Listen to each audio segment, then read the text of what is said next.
Hey everybody, it's Frank, and I just want to talk to you about a pool problem that we're having. One of our clients, our service tech, has been reporting that all of a sudden he cannot keep chlorine in the pool. It's a chlorine tab pool. He's saying all of a sudden he cannot maintain chlorine in this pool.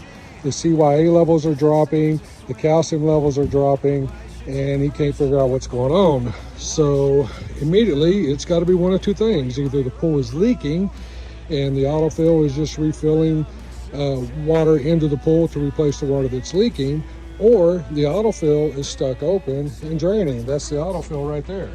Now, and so I show up, and first thing I notice is the water is all the way up to the bottom of that grate, and it actually is going over the bottom of the grate. So you can see we got a drop off right behind here where it drops off a few feet. So what's happening is the water, if we could just make it over that bottom lip, it can go out into the drain system that they have in the backyard. So the first thing I want to do is check and make sure that the autofill is set at the right height. Well, again, I notice that it is floated all the way up to the top. It should have been shut off probably an inch prior to that, but if you listen, you can hear that hiss.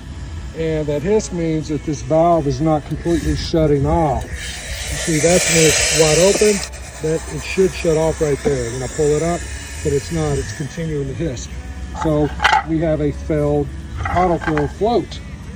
So what I'm gonna do is I'm gonna shut the sprinkler system off, because this, and I've talked to the client, that this is fed off the sprinkler system. So when I go out in the front yard, find the sprinkler shut off, and shut off the sprinkler system, because we just got a lot of rain and we got more rain coming. And then I'm going to come back and replace this autofill. And be careful replacing this style autofill. You can break them off in the bottom, and then becomes a real pain in the rear to get the old one out and get the new one installed. But I will come back, replace that autofill, and then we should be back to normal. We can get our chemicals back to normal in this pool, get our calcium levels right, get our stabilizer levels right, and maintain this pool. Oh, and our borate levels right, because everybody knows I'm a huge borate fan. So all our borates just went out through that hole right there.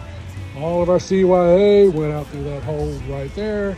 All of our calcium, all of our chlorine, everything that we've been adding has been going out through that overflow because the autofill was not shutting off.